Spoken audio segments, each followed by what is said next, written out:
Una sa lahat, hindi nyo kami binabayaran dito para magtau-tauhan at gawin yung robot at gawin yung katatawanan sa harapan.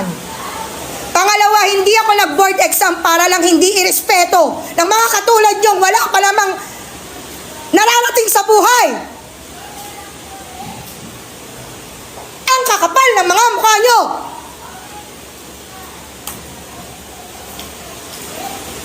Hindi nyo nga kaya buhayin yung mga sarili nyo? Hindi kayo marunong rumispeto?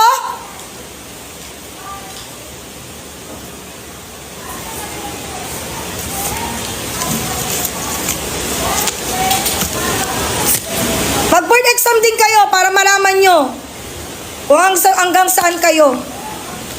Baka hindi pa nga kayo pumasa eh. Sa ugali nyong ganyan. Di na nga kayo matalino eh. Sa mapa ng ugali. Wala kayong mararating. Ako na nagsasabi sa inyo. Wala kayong lugar sa mundo.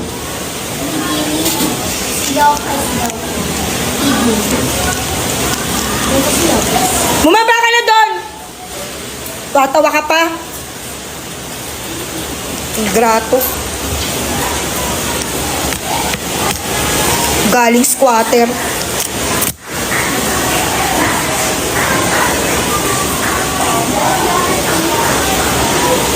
Nang mararating sa buhay.